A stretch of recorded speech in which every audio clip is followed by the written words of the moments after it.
दगड़ियों, किसी भी राज्य की राजनीतिक अवस्थाएं उस राज्य के विकास में महत्वपूर्ण स्थान रखती हैं। उत्तराखंड में आम आदमी यही कहता है कि जिस प्रकार का विकास उत्तराखंड में होना चाहिए था, उस प्रकार का विकास उत्तराखंड में नहीं हुआ है और ना ही हो रहा है। भविष्य के लिए भी लोगों का मानना है कि उत्तराखंड के हिसाब से विकास की कोई गुंजाइश दिखाई नहीं दे रही है। दगड़ियों, जब हमारा राज्य बना तब पहली चुनी हुई सरकार कांग्रेस की आई। तब एक सवाल पूछा गया था कि जो कांग्रेस राज्य आंदोलन की धुर विरोधी थी, जो राज्य नहीं चाहती थी, राज्य बनने के बाद उसी कांग्रेस को जनता ने सत्ता क्यों सौंप दी? इसके पीछे बहुत बड़ा कारण जो सार्वजनिक है, कभी भी चर्चाओं में नहीं आया। मैं संक्षिप्त में बता दूं कि 1978 में राज्य की जो लड़ाई शुरू हुई थी, वह एक सूत्री कार्यक्रम पर थी कि उत्तराखंड क्रांति दल नाम का संगठन राजनीतिक तरीके से चुनाव में भागीदारी करते हुए राज्य का आंदोलन करेगा और राज्य की लड़ाई को विधानसभा, लोकसभा के माध्यम से उठाएगा। ये एक पंक्ति के सूत्र पर उत्तराखंड क्रांति दल का उदय होता है और उत्तराखंड क्रांति दल जनता के बीच में जाता है और हाथों हाथ जनता उत्तराखंड क्रांति दल को समर्थन करना शुरू कर देती है। और एक स्थिति आती है जब उत्तराखंड में वोट के हिसाब से भले ही नंबर 1 पर कांग्रेस होती है, लेकिन नंबर 2 पर उत्तराखंड क्रांति दल सामने आ जाता है। इस स्थिति को बहुत अच्छी तरह से अगर किसी ने भांपा तो भारतीय जनता पार्टी थी।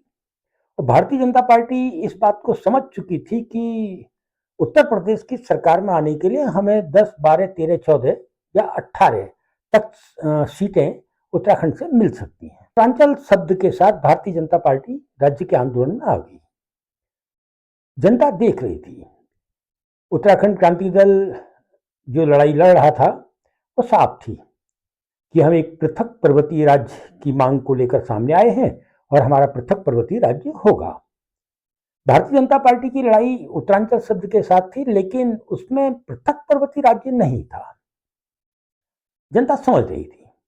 और भारतीय जनता पार्टी, क्योंकि आरएसएस के रूप में, जनसंघ के रूप में, तमाम हिंदू संगठनों आदि आदि आदि के रूप में और बहुत बड़े सरमाएदारों का इनको समर्थन के रूप में ताकतवर संगठन तो था ही, और उसने बहुत चालाकी के साथ पृथक पर्वतीय राज्य की लड़ाई में से उत्तराखंड क्रांति दल को किनारे किया और पूरी लड़ाई अपने कब्जे में ले ली। जनता ने जब देखा कि पृथक पर्वतीय राज्य की लड़ाई शुरू करने वाला क्रांति दल वैचारिक रूप से भारतीय जनता पार्टी को शिकस्त नहीं दे पा रहा है और भारतीय जनता पार्टी जैसे भी चाह रही है उस पूरी की पूरी लड़ाई को अपने कब्जे में ले रही है, तो जनता समझ चुकी थी उत्तराखंड क्रांति दल के लोग समर्पित हैं, लड़ा हुए हैं, लेकिन राजनीतिक नहीं है। एक स्थिति थी। कांग्रेस राज्य की पक्षधर कभी भी नहीं थी। यूं कहूं कि 1978 के बाद से लेकर राज्य बनने तक उत्तराखंड के अंदर कांग्रेस के अंदर जो सबसे बड़ा वर्चस्व अगर किसी एक नेता का रहा पर्वतीय क्षेत्र में, तो हरीश रावत का रहा।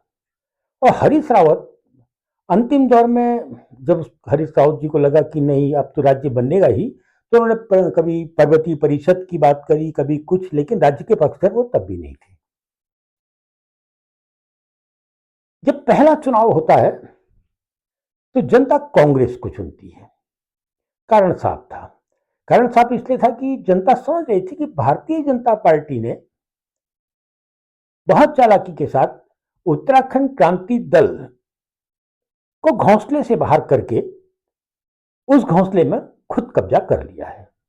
कई पक्षी होते हैं जो घोंसला नहीं बनाते हैं, दूसरे के बनाए घोंसले में कब्जा कर लेते हैं, वही अंडे देते हैं, सेकते हैं। ये जनता समझ रही थी और जनता ने भाजपा को जवाब भी दिया और पहली चुनी हुई सरकार कांग्रेस को दे दी। उत्तराखंड क्रांति दल को इसलिए नहीं दी क्योंकि उत्तराखंड क्रांति दल आंदोलन के दौरान ही कई बड़ी गलतियां कर चुका था। उत्तरायणी का मेला है बागेश्वर में, उस मेले में एक चिट्ठी सार्वजनिक की थी उत्तराखंड क्रांति दल ने कि इतनी तहसीलें बनाएंगे, इतने ब्लॉक होंगे, बहुत कुछ एक लंबा चौड़ा ड्राफ्ट जनता के सामने रखा गया था। जब जनता ने वो ड्राफ्ट पढ़ा तो लगा कि उत्तराखंड क्रांति दल क्या कर रहा है, वो नया क्या कह रहा है। जो लड़ाई है जल जंगल जमीन जीवन, और जो राज्य बनने से पहले हमारे ऊपर थोपा जाने लगा था, अगर हम कहें कि 70 से 80 के बीच में जो हमारे ऊपर वन कानून थोपे गए थे, वन संरक्षण अधिनियम थोपा गया था, उसके अलावा वन्य जीव संरक्षण के नाम पर Rajaji national park, Corbett national park, बहुत कुछ हमसे छीन लिया गया था। ये जनता देख रही थी कि इसमें उत्तराखंड क्रांति दल कभी भी खुलकर सामने नहीं आया और उसका जो दस्तावेज था उसमें तो ये कुछ था ही नहीं।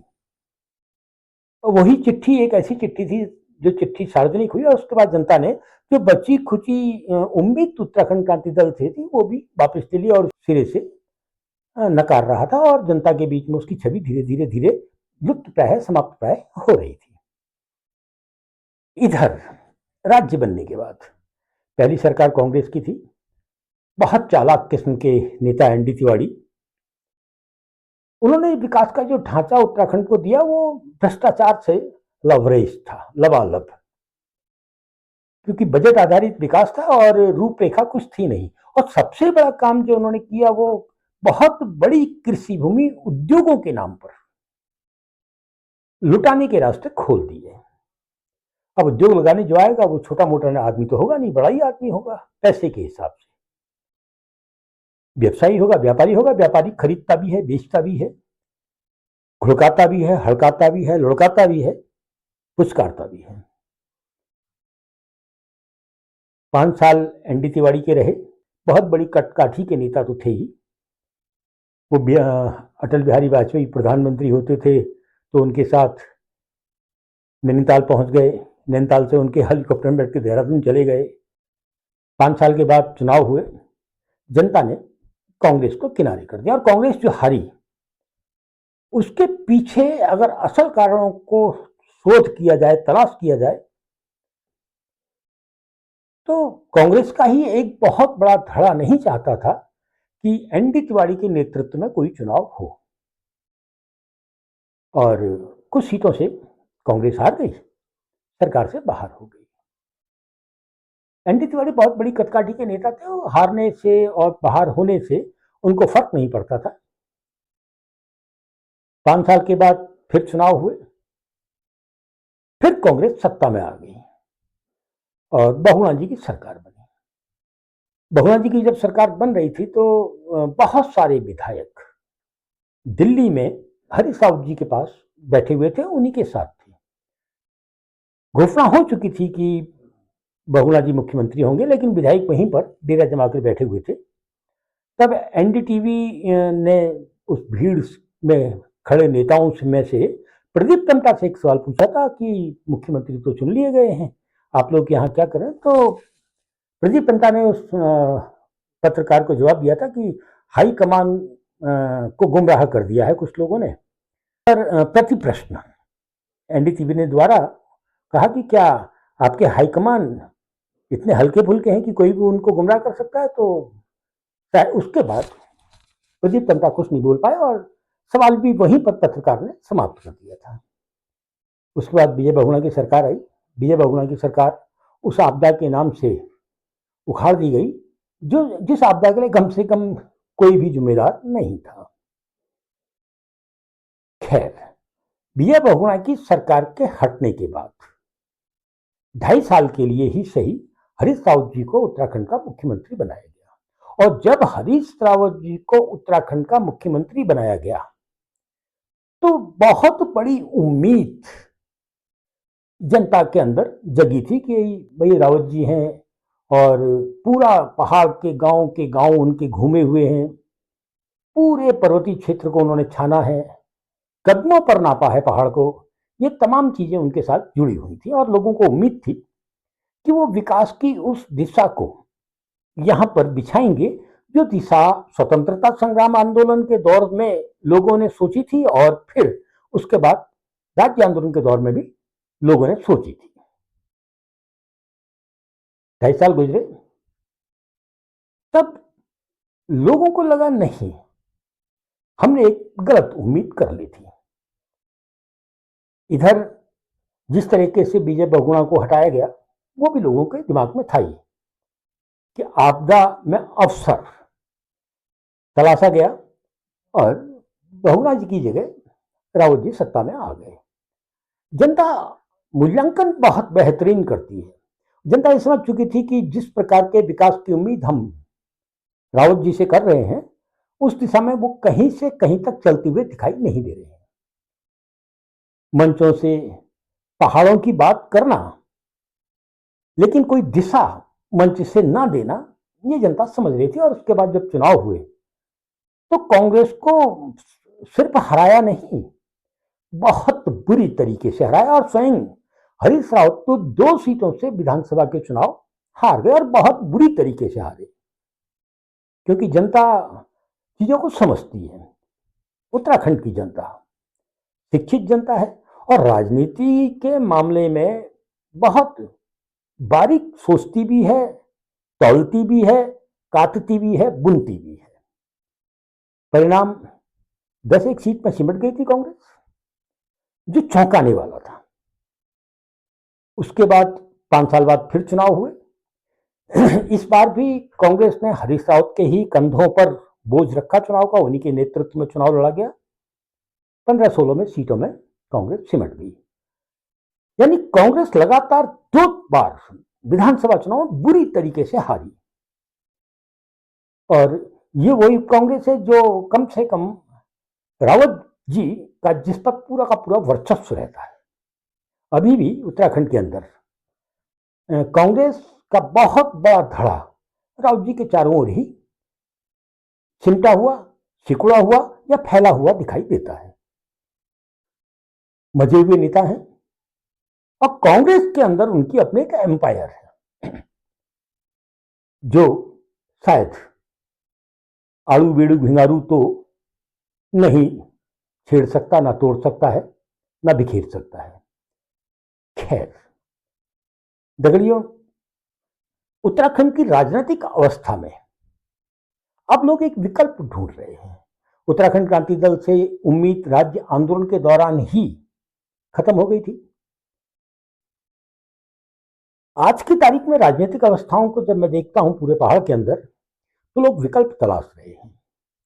बॉबी पवार बेरोजगारों के आंदोलन को लेकर सामने आए और लोगों ने हाथों हाथ लिया और पहला चुनाव लोकसभा का लड़े और वहां के लोगों ने बहुत सम्मानित तरीके से उनको सहयोग किया। बहुत बड़ा चुनाव होता है लोकसभा का और उस चुनाव में भी उनको जो वोट वहां के लोगों ने दिया तो इशारा कर दिया था कि राज्य को अगर विकल्प मिला तो हम भारतीय जनता पार्टी और कांग्रेस दोनों को किनारे कर सकते हैं। ये एक इशारा यहां के लोगों ने कर दिया है। अभी बॉबी पवार पूरी टीम, भू आंदोलन के साथ जुड़े हुए लोग, भू कानून के साथ जुड़े हुए लोग, मूल निवास के साथ जुड़े हुए लोग, बेरोजगार संघ, बेरोजगारों के मुद्दे को उठा रहे लोग, जल जंगल जमीन जीवन की लड़ाई के साथ जुड़े हुए तमाम संगठन लोग, ये अंदर खाने संगठित जैसे होते दिखाई दे रहे हैं। सिर्फ जनता को अगर भरोसा है तो वो एक संवाद का भरोसा है कि जिस दिन जनता के पक्ष का संवाद इन लोगों के बीच से सामने आ जाएगा, और जनता ये भी चाहती है कि एक राजनीतिक दल के रूप में जो भी आए वो आए। मोर्चे के रूप में जनता जानती है कि नहीं, मोर्चा कुछ लोगों को जीवित रखता है, वो सत्ता तक नहीं पहुंचाता है, ये लोग समझते हैं। और शायद इस बात को ये आंदोलनकारी संगठन भी जानते हैं, समझ रहे हैं कि मोर्चे सिर्फ कुछ राजनीतिक दलों को या कुछ चेहरों को जिंदा रखने के लिए बनते हैं। सत्ता में मोर्चों की ताकत से नहीं पहुंचा जा सकता, खासकर उत्तराखंड जैसे बहुत अधिक शिक्षित क्षेत्रों में। अब पूरे के पूरे पहाड़ की अगर नजर कहीं है तो इन नौजवानों के ऊपर है। यदि ये नौजवान एक संगठन के रूप में सामने आते हैं, एक राजनीतिक संगठन के रूप में, राजनीतिक दल के रूप में, और एक सीधे सीधे जल जंगल जमीन जीवन भ्रष्टाचार को मुद्दा बनाकर चुनावी मैदान में उतरते हैं, तो बहुत बड़ा उलटफेर उत्तराखंड की जनता करने के लिए तैयार बैठी है। इधर आपने देखा होगा कि जब बॉबी पंवार टिहरी में चुनाव लड़े लोकसभा सीट पर, तो भारतीय जनता पार्टी और कांग्रेस ने एक संयुक्त रूप से प्रचार किया बॉबी के खिलाफ। भाजपा कहती कि साहब ये कांग्रेस को जिताने के लिए आ रहे हैं, और कांग्रेस कहती थी भाजपा को जिताने के लिए आ रहे हैं। मूल निवास वाले नौजवान, भू कानून वाले नौजवान, भू आंदोलन वाले नौजवान, जल जंगल जमीन की बात करने वाले नौजवान, बेरोजगार संगठन की के से जुड़े हुए नौजवान, और भ्रष्टाचार के खिलाफ लड़ाई लड़ रहे संगठन और नौजवान, ये जैसे जैसे संगठित होते दिख रहे हैं, तो राजनीतिक दल अब कहने लगे हैं कि साहब ये तो फिर से बीजेपी को जिताने के लिए सामने आ रहे हैं। मैं देख रहा था 2 चुनाव इस बीच में हुए, एक बद्रीनाथ का चुनाव जब भारतीय जनता पार्टी हारी तो उन्होंने एक बयान दिया कि ये कांग्रेस की सीट थी, कांग्रेस ने वापस ले ली है। और केदारनाथ का चुनाव जब हुआ तो कांग्रेस ने बयान दिया, कांग्रेस चाहती तो बयान देती है, तो भारतीय जनता पार्टी की सीट थी, उन्होंने ले ली है, लेकिन कांग्रेस की ओर से बयान आया कि नहीं साहब, ये त्रिभुवन चौहान नाम का कोई नौजवान वहां से खड़ा था कि साहब ये जो संगठन है, जो भूमि की बात करते, जो भू आंदोलन की बात करते हैं, भू कानून की बात करते हैं, जो बेरोजगार संघ की बात करते हैं, बॉबी का बाकायदा नाम लिया गया, इन लोगों की वजह से हम हार गए। यानी एक चिंता की लकीर कमजोर कांग्रेस के माथे पर तैरने लगी है कि ये संगठन अगर बना, सामने आया, तो हम नेपथ्य में चले जाएंगे। ठीक वैसे ही जैसे दिल्ली में कांग्रेस नेपथ्य में चली गई, ये डर कांग्रेस को है। लेकिन कांग्रेस इस डर से निपटने के लिए अपने आप को मजबूत नहीं कर रही है, और जितना इनको कमजोर करने की कोशिश कांग्रेस करेगी, उतना ये कमजोर नहीं होगा, कांग्रेस कमजोर होती चली जाएगी। क्यों? क्योंकि उत्तराखंड के लोग बहुत बारीक सोचते हैं, बारीक बुनते हैं, बारीक काटते हैं।